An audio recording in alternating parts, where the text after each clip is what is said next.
Alhamdulillahi Rabbil Alamin wa bihi nasta'inu ala umurid dunya waddin wassalatu wassalamu ala asrafil anbiya'i wal mursalin Sayyidina wa maulana Muhammadin wa ala alihi wa ashabihi ajma'in wa man tabi'ahum bi ihsanin ila yaumiddin.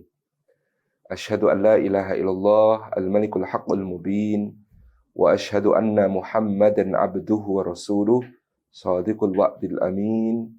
Hadratal afadil, hadratal mukarramin yang kami taklimi, segenap pengelola dari Sekolah Pranikah Masjid Nurul Asri yang dimuliakan oleh Allah, para jamaah sekalian, muslimin, muslimat, mukminin, mukminat, salihin, salihat yang menyimak kajian kita pada pagi hari ini. Rahimani wa rahimakumullah. Puji syukur kehadirat Allah Subhanahu wa taala, kita dihimpun di dalam majelis ilmu, meskipun hanya secara daring, secara online insyaallah tidak mengurangi semua keutamaan bermajelis ilmu yang bisa kita raih dari sisi Allah Subhanahu wa taala. Semoga setiap langkah yang kita tempuh pada hari ini menjadi pemudah jalan kita semua menuju ke surga, dan semoga duduk kita semua termasuk taman di antara taman-taman surga, tempat Allah mencurah-curahkan rahmat-Nya, menaungkan sayap-sayap malaikatnya, menurunkan sakinah ke dalam hati kita, dan menyebut-nyebut nama kita semua dengan bangga pada makhluk-makhluk mulia yang ada di sisinya. Hadirin hadirat yang dimuliakan oleh Allah Subhanahu wa taala, sakinah adalah salah satu konsep yang menjadi satu support system dalam keluarga yang barokah. Jadi dalam sebuah ikatan pernikahan, pertama-tama yang kita mohonkan kepada Allah di dalamnya adalah keberkahan.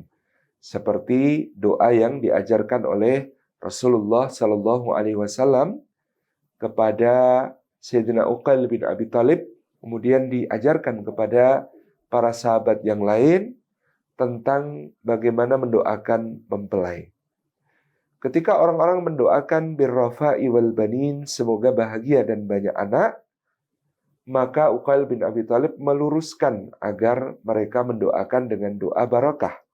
Barakallahu lakuma wa baraka alaikuma wa jama'a bainakuma fi khair.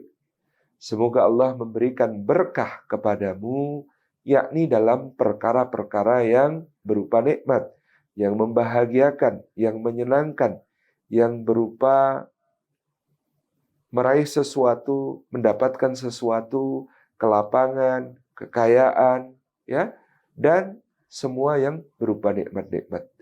Di dalamnya harus dimohonkan barokah agar yang demikian itu juga semakin mendekatkan kepada Allah dan bertambah-tambah kebaikan di dunia dan akhirat. Wa baraka alaikuma, dan semoga Allah memberikan berkah atas kalian berdua, yakni berkah dalam perkara-perkara yang berupa musibah, yang berupa kesedihan, yang berupa kehilangan, yang berupa kesempitan, yang berupa kekurangan, semua yang berupa ujian dan cobaan dari Allah, itu juga harus didoakan berkah, agar dia semakin mengeratkan ikatan, agar dia semakin mempertautkan hati, agar dia semakin merundukkan kita kepada Allah, membawa kita kepada ketaatan yang lebih tinggi, membawa kita kepada amal soleh yang lebih intens. Itu yang kita harapkan dari musibah, yang kita harapkan dari berbagai cobaan. Karena kalau tidak didoakan berkah, naudzubillah, yang nikmat bisa menjadi kelalaian, yang musibah bisa menjadi kekufuran. Itu sehingga kita harus selalu mendoakan berkah dalam kedua perkara tersebut. Wa jama'a bainakuma fi khair, dan semoga Allah menghimpun kalian berdua, kedua mempelai, di dalam khair. Kata khair itu di dunia berarti ketaatan, di akhirat berarti surga dan ridha Allah. Jadi ini doa yang paripurna, memohonkan berkah dalam perkara yang nikmat, memohonkan berkah dalam musibah, dan memohonkan kebaikan di dunia dan kebaikan di akhirat. Nah, tadi kita sebutkan support system dari suatu keluarga yang barokah, satu pernikahan yang barokah, itu adalah keadaan sakinah yang kita dapati gambarannya dalam firman Allah Subhanahu wa taala di dalam surat Rum ayat yang ke-21. A'udzubillahi minasyaitonirrajim. Bismillahirrahmanirrahim. Firman Allah Subhanahu wa taala, "Wa min ayatihi an khalaqalakum min anfusikum azwaja litaskunu ilaiha wa ja'ala bainakum mawaddata wa rahmah inna fi dzalika laayatil liqaumin yatafakkarun." Shadaqallahul azim. Wa min ayatihi, dan di antara tanda-tanda kebesarannya Allah Subhanahu wa taala adalah an khalaqa, bahwasanya Allah telah menciptakan lakum untuk kalian semua min anfusikum dari nafas-nafas kalian sendiri azwajan pasangan-pasangan, suami bagi istrinya, istri bagi suaminya.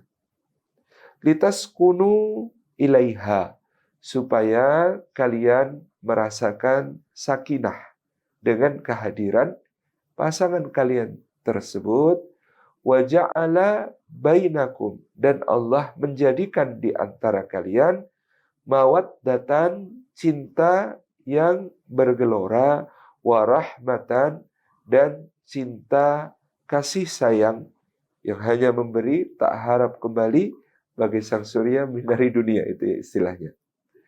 Inna fi dzalika, sesungguhnya pada yang demikian itu, la ayatin, terdapat tanda-tanda kebesarannya Allah, liqaumi yatafakkarun, bagi kaum yang memikirkan, bagi kaum yang bertafakkur. Jadi hadirin hadirat yang dimuliakan oleh Allah Subhanahu wa taala, ayat ini menegaskan adanya tanda kebesaran Allah yang sangat luar biasa. Dilihat dari ayat itu dibuka dengan kata-kata wa min ayatihi, dan ditutup dengan kalimat inna fi dzalika laayat. Jadi sesungguhnya di antara tanda-tanda kebesaran Allah, yaitu disebutkan di depan, kemudian di belakang, sesungguhnya dalam yang demikian itu terdapat tanda-tanda kebesaran Allah. Ini menunjukkan tanda-tanda kebesaran Allah yang disebutkan oleh ayat ini adalah tanda kebesaran Allah yang sangat luar biasa, yang sangat istimewa, sampai kalimatnya dibuka dan ditutup dengan penegasan tentang tanda kebesaran Allah tersebut. Maka di dalamnya kita mendapati an khalaqalakum, bahwasanya Allah Subhanahu wa taala telah menciptakan untuk kalian. Ini betul-betul satu pengistimewaan dari Allah, karena Allah menciptakan ya dengan memberikan penyerta, yaitu lakum, untuk kalian. Jadi ada taksis di sini, bahwa istimewa karena ini betul-betul diciptakan untuk kalian. Min anfusikum, dan penciptaan itu dari nafas-nafas kalian, dari diri-diri kalian sendiri. Dalam hadis riwayat Imam Al-Bukhari, Rasulullah SAW menyatakan sesungguhnya Sayyidah Hawa, istri Nabi Adam alaihi salam, diciptakan dari bagian tubuh Adam, yakni dari rusuknya yang sebelah kiri. Dari rusuknya yang sebelah kiri. Ini menjadikan satu isyarat bahwa laki-laki dan perempuan berasal dari diri yang satu. Dalam ayat lain Allah mengatakan min nafsi wahidah wa khalaqa minha zaujaha. Jadi Allah Subhanahu wa taala itu menciptakan manusia dari diri yang satu, dan dari bagian diri yang satu itu diciptakan pula istrinya, diciptakan pula pasangannya. Semua berasal dari satu kesatuan. Maka sepasang suami istri harus selalu menyadari bahwa mereka hakikatnya adalah satu. Bagian rusuknya sebelah kiri, tentu ini memberi isyarat seperti dikemukakan seorang penyair, bukan dari tulang ubun perempuan dicipta, sebab berbahaya kalau ia hanya disanjung dan dipuja. Bukan pula dari tulang kaki, sebab hinalah lelaki yang menginjak dan memperbudak kaum istri. Tetapi dia berasal dari rusuk kiri, dekat ke jantung hati untuk dicintai, dekat ke tangannya untuk dilindungi. Jadi ada maksud dari penciptaan dari rusuk kiri tersebut, dekat ke jantung hati untuk dicintai, dekat ke tangannya untuk dilindungi. Ini pula sebagai satu gambaran di dalam hadis yang lain Rasulullah Sallallahu Alaihi Wasallam bersabda, sesungguhnya wanita itu tercipta dari tulang rusuk sebelah kiri, dan tulang rusuk sebelah kiri adalah tulang rusuk yang bengkok. Maka jika kalian memaksa untuk meluruskannya, meluruskan seorang wanita, niscaya kalian justru akan mematahkannya. Tetapi jika kalian membiarkannya, maka dia akan tetap bengkok.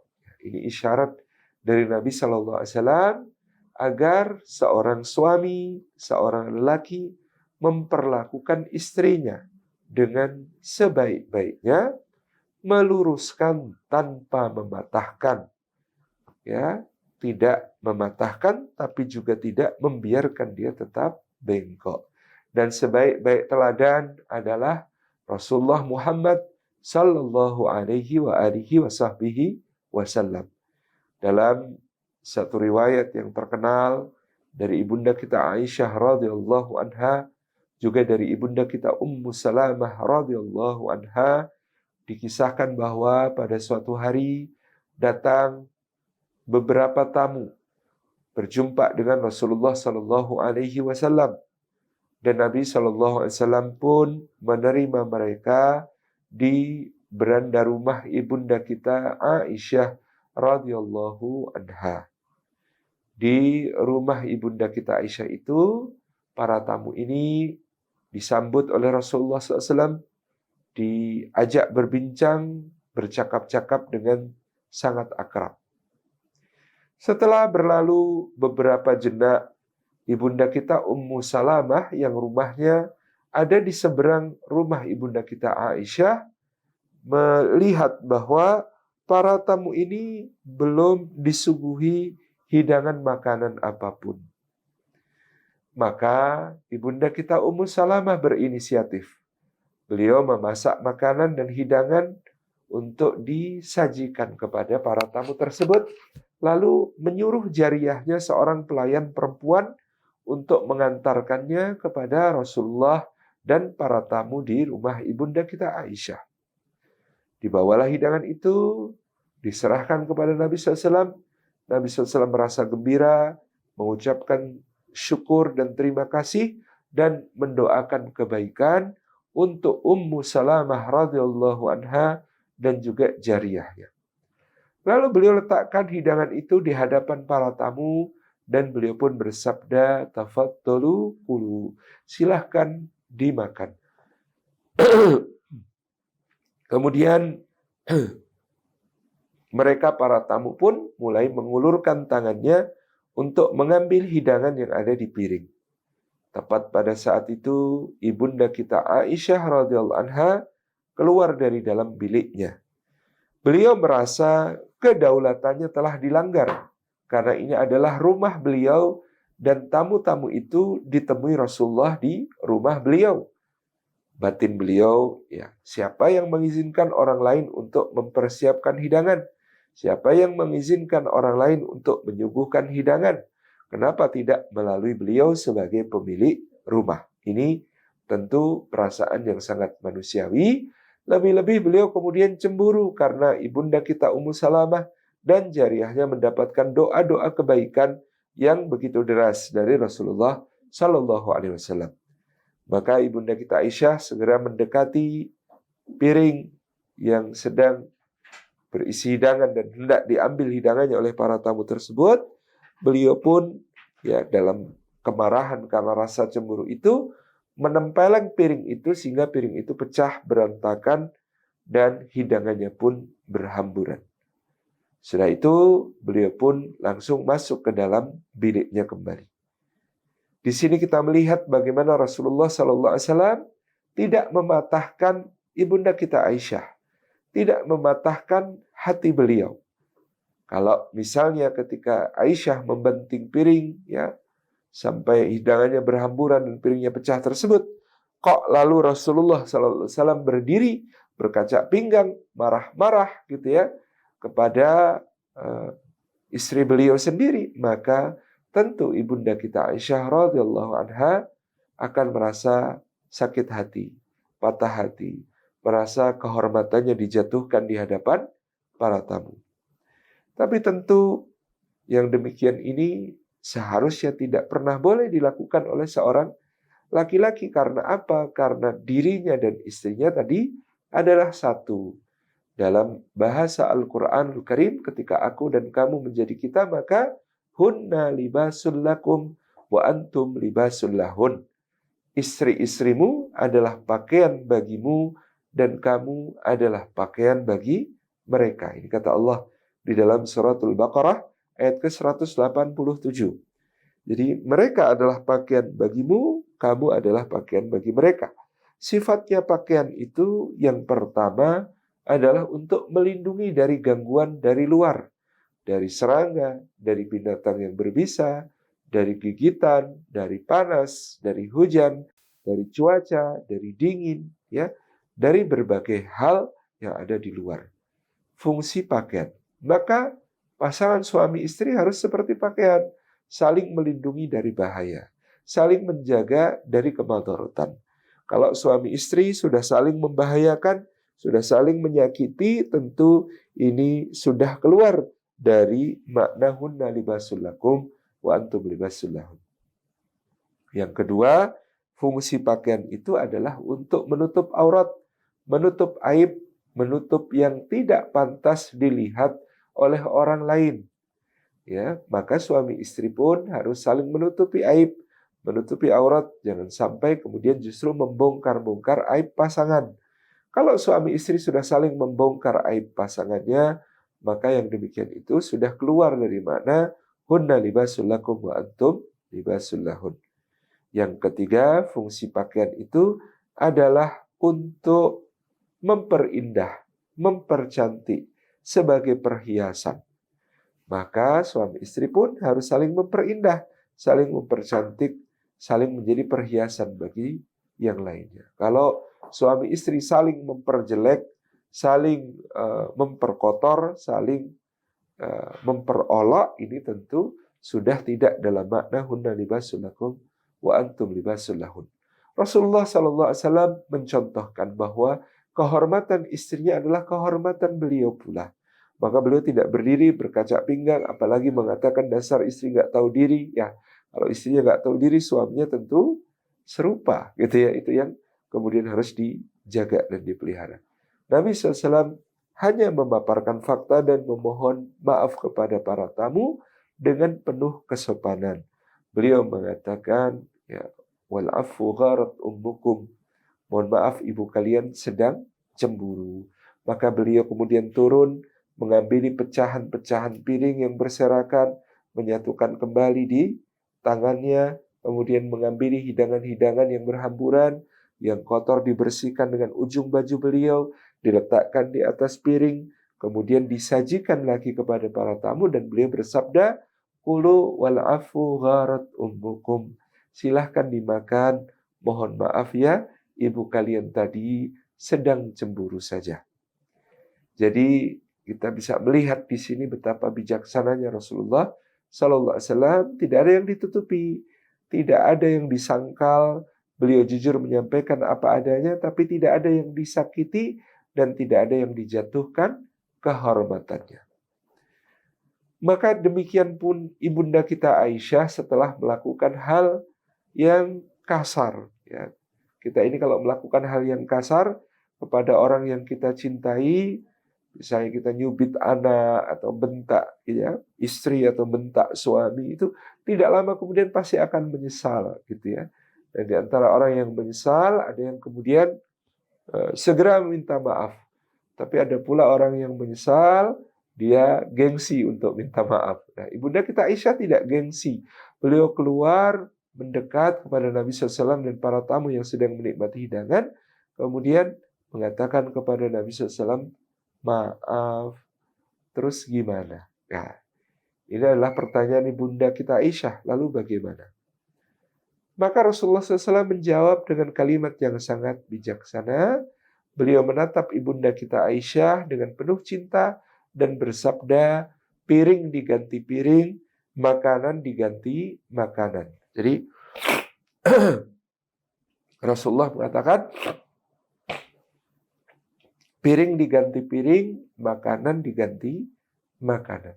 Nah, ini pelajaran bagi kita. Kalau Rasulullah ketika ibunda kita Aisyah telah menyadari kesalahan, lalu beliau bersabda, sudahlah Aisyah, tidak usah dipikirkan, pokoknya I love you. Nah, itu namanya membiarkan tetap bengkok. Tetapi Nabi SAW tidak membiarkan tetap bengkok. Beliau meluruskan tanpa mematahkan dengan kalimat yang sangat bijaksana dan ekspresi penuh cinta, yaitu piring diganti piring, makanan diganti makanan. Masya Allah. Ini contoh dari Nabi. Jadi Nabi tidak mematahkan, tidak berkacak pinggang, tidak marah-marah di depan umum. Beliau juga tidak membiarkan tetap bengkok, tidak kemudian membiarkan Bunda Aisyah tetap bersalah, tetapi beliau ya dengan bijaksana mengarahkan ibunda kita Aisyah untuk bisa menebus kesalahannya dengan cara yang baik.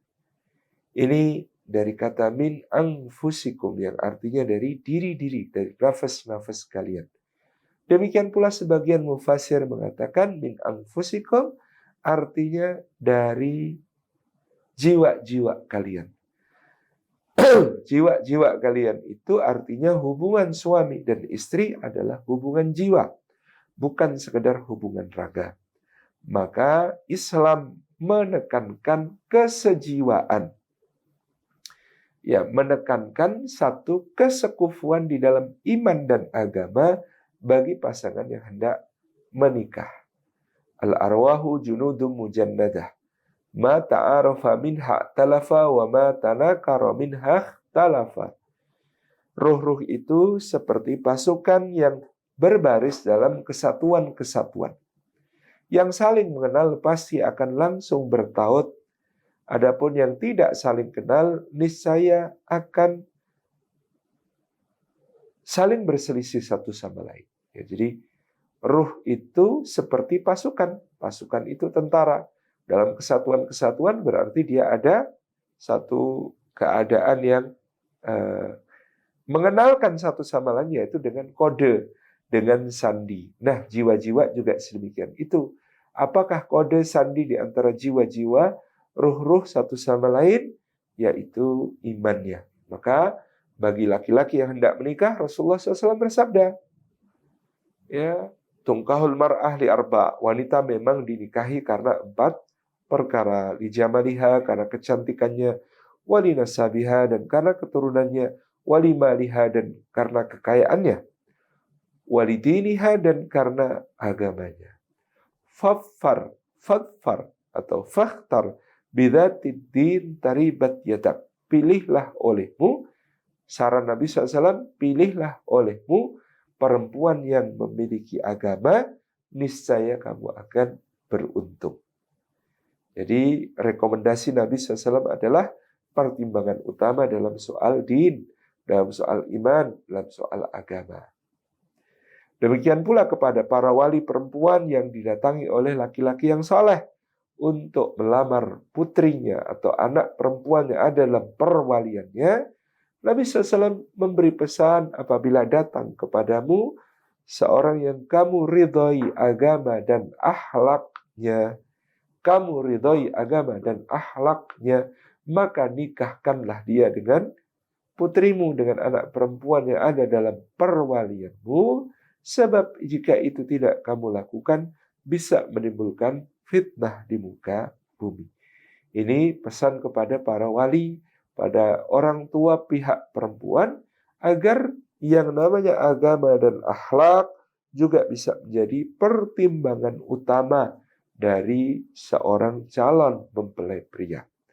Jadi baik pria dan wanita, Nabi Shallallahu Alaihi Wasallam memberikan arahan untuk menikahi yang beragama, yang berakhlak mulia. Itu bekal.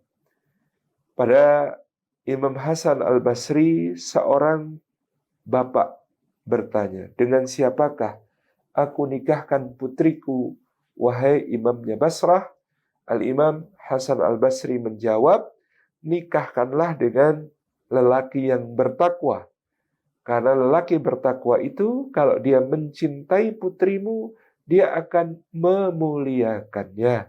Bahkan pun jika dia tidak mencintai putrimu, dia tidak akan pernah menyakitinya. Ini yang dikatakan Imam Hasan Al-Basri. Jadi agama, akhlak, takwa.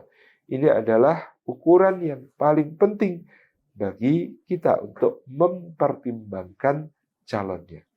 Ini akan menentukan langkah berikutnya, yaitu litaskunu ilaiha. Apakah akan mampu untuk meraih sakinah? Kalau tadi kita sudah menyadari bahwa kita tercipta dari diri yang satu, kita tertuntut untuk memperlakukan dia sebagai bagian dari diri kita, kehormatannya adalah kehormatan kita, kebaikannya adalah kebaikan kita, kebahagiaannya adalah kebahagiaan kita, kesedihannya adalah kesedihan kita, kehinaannya adalah kehinaan kita, dan kita juga menyadari bahwa untuk itu diperlukan orang yang sefaham dalam hal iman, agama, dalam hal akhlak, dalam hal takwa tadi. Itulah yang menjadi penentu apakah kita akan meraih keluarga yang sakinah. Litaskunu ilaiha, makna sakinah itu sendiri oleh para ulama kemudian disebutkan, yang pertama sakinah itu litastaifu biha, supaya kamu bisa menjaga al-iffah atau kesucian dirimu karena kehadiran pasanganmu. Litastaifu biha. Yang kedua, walita'tafu ma'aha, dan supaya kamu bisa membangun atifah, ikatan yang lahir dan batin, ta'atuf bainakuma, di dalam kehidupan ini. Yang ketiga, walitamilu ilaiha, dan supaya kamu bisa mendapatkan muyul, kecenderungan, ya, hati dan pikiran yang selalu terkait dengan dia, dengan pasangan. Dan yang keempat, wali taskunu ilaiha, wali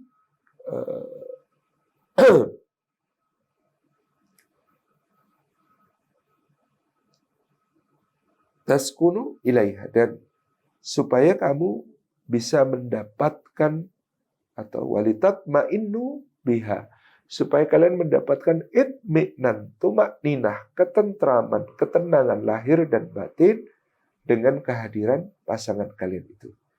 Jadi ini 4 makna dari litaskunu ilaiha. Sakinah itu yang pertama adalah litastaifu biha, supaya kamu bisa, ya, menjaga kesucian dirimu dengan kehadiran pasanganmu. Jadi makna sakinah yang paling awal, yang paling mendasar, bukan tidak pernah cekcok, bukan tidak pernah bersuara tinggi, bukan tidak pernah bertengkar dalam tanda kutip, bukan sama sekali tidak ada konflik dan tidak ada masalah, bukan.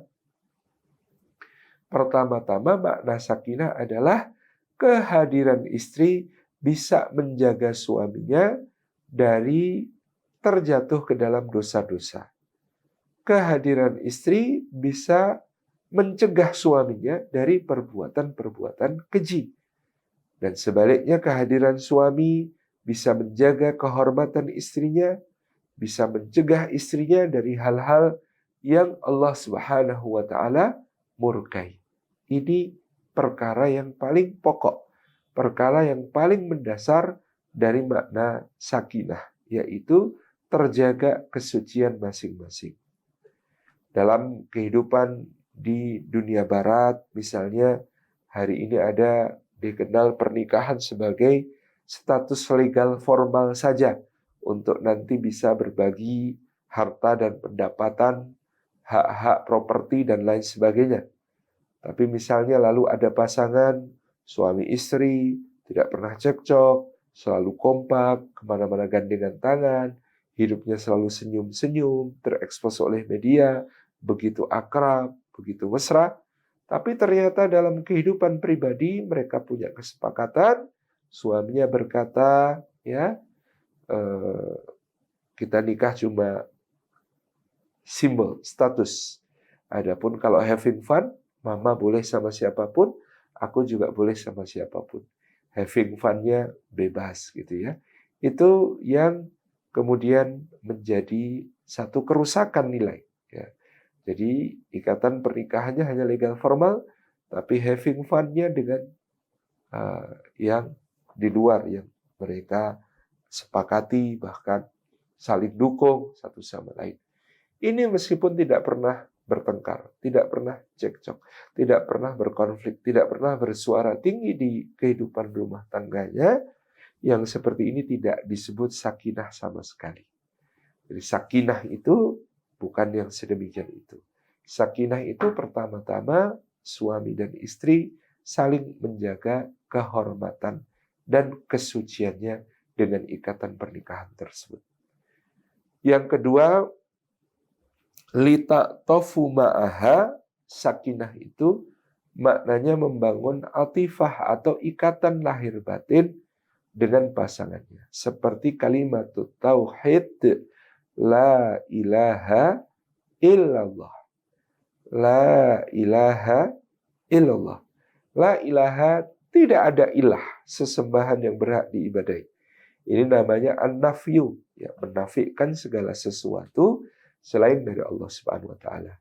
Illallah itu al-itsbat, menetapkan ya hanya Allah Subhanahu wa taala yang layak diibadahi. Ini yang kemudian menjadi satu kesatuan. Sama dengan dalam pernikahan, an-nafyu menafikan segala sesuatu selain yang diikat oleh ikatan halal. Kepada yang lain pokoknya no, ya, yang ditetapkan bahwa cinta itu hanya kepada yang halal, ditumpahkan, diekspresikan seluas-luasnya. Dalam satu riwayat disebutkan Nabi SAW pada suatu hari keluar dari rumah ibunda kita Zainab radhiyallahu anha dalam keadaan rambut beliau masih basah, sisa dari mandi jinabah. Kemudian beliau menuju ke masjid, dan di Masjid Nabawi ketika menemui para sahabat radhiyallahu anhum ajma'in, beliau Rasulullah SAW bersabda, apabila salah seorang di antara kalian bertemu dengan perempuan yang dijadikan setan sebagai penggoda baginya, dan dia tertarik kepada wanita itu, maka hendaklah dia segera pulang untuk menemui istrinya. Karena pada istrinya terdapat segala sesuatu yang ada pada wanita tersebut, hanya saja lebih suci dan berpahala di sisi Allah Subhanahu wa ta'ala. Ini Rasulullah mempraktekkan dan mengajarkan kepada para sahabat. Yang namanya setia bukan berarti tidak pernah tertarik pada adanya godaan-godaan di luar sana.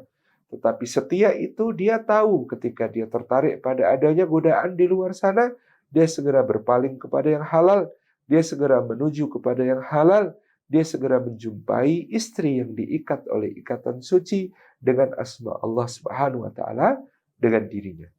Ini dari hal yang paling zahir sampai hal yang paling batin, bagaimana kemudian mengekspresikan cinta, mengungkapkan cinta secara intens itu dilakukan oleh suami dan istri. Kalau Allah Subhanahu wa Ta'ala yang Maha Tahu segala isi hati itu mewajibkan kita untuk talaffuz, melafadzkan ungkapan cinta kepadanya sehari semalam itu 17 kali di dalam sholat ya. Dalam sholat itulah sholata illa bifatihatil kitab. Tidak ada sholat kecuali dengan pembukaan Al-Quran yaitu suratul Fatihah.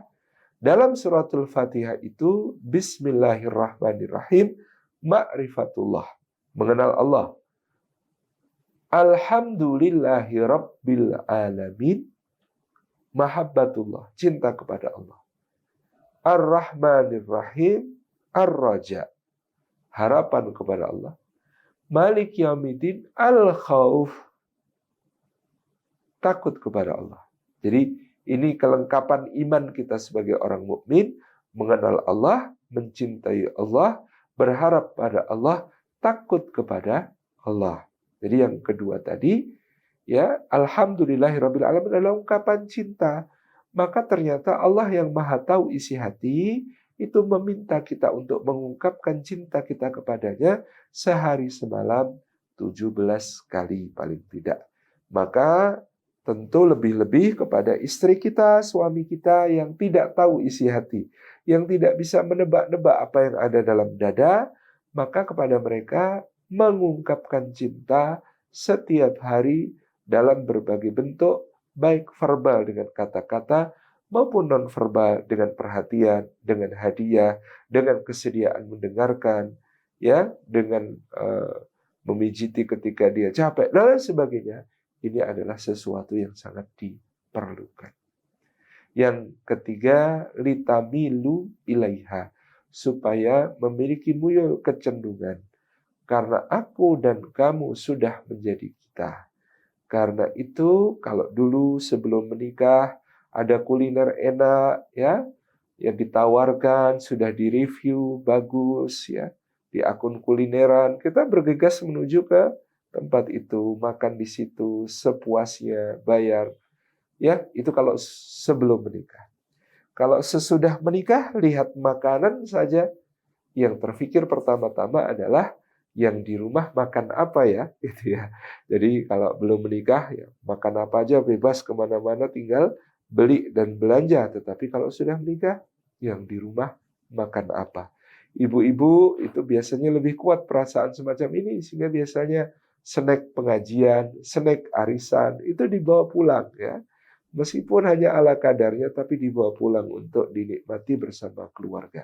Aku dan kamu sudah menjadi kita. Dulu sebelum menikah, ada handphone baru, ada gadget baru, ada tablet baru keluar, maka kemudian dia bergegas bisa beli. Tapi ketika sesudah menikah, maka yang demikian itu menjadi direm dulu, diperhatikan. Kira-kira keperluan istri yang belum apa, keperluan anak saya yang belum apa, itu difikirkan baik-baik. Ini yang disebut sebagai litamilu ilaiha. Sampai nanti bisa bicara tanpa kata, bisa saling mengerti tanpa bicara. Kekuatan muyul, kekuatan sakinah dalam bentuk muyul itu. Ya, ini sangat kita perlukan ketika mendidik anak, ya, kompak ya sejak dalam hati dan pikiran. Ketika kemudian ternyata pada kejadian-kejadian tertentu istri baru batin, ya pengen sesuatu, ya suaminya datang membawa sesuatu itu dan lain sebagainya. Ini menandakan terbentuknya sakinah, terbentuknya muyul. Yang keempat adalah walitatma'innu biha, itmi'nan, merasakan ketentraman yang paripurna ketika bersama saling menguatkan dalam ketaatan. Ketika kemudian ada perpisahan sejenak, mungkin suaminya sedang tugas keluar kota, tugas keluar negeri, ya, tetap saling mendoakan tidak putus-putus, saling menjaga dan saling menitipkan kepada Allah dengan tenang, dengan tentram. Itu saya kira yang dapat kita sampaikan tentang makna keluarga sakinah. Mudah-mudahan bermanfaat untuk hadirin hadirat sekalian. Mohon maaf atas segala yang kurang berkenan. Wassalamualaikum warahmatullahi wabarakatuh.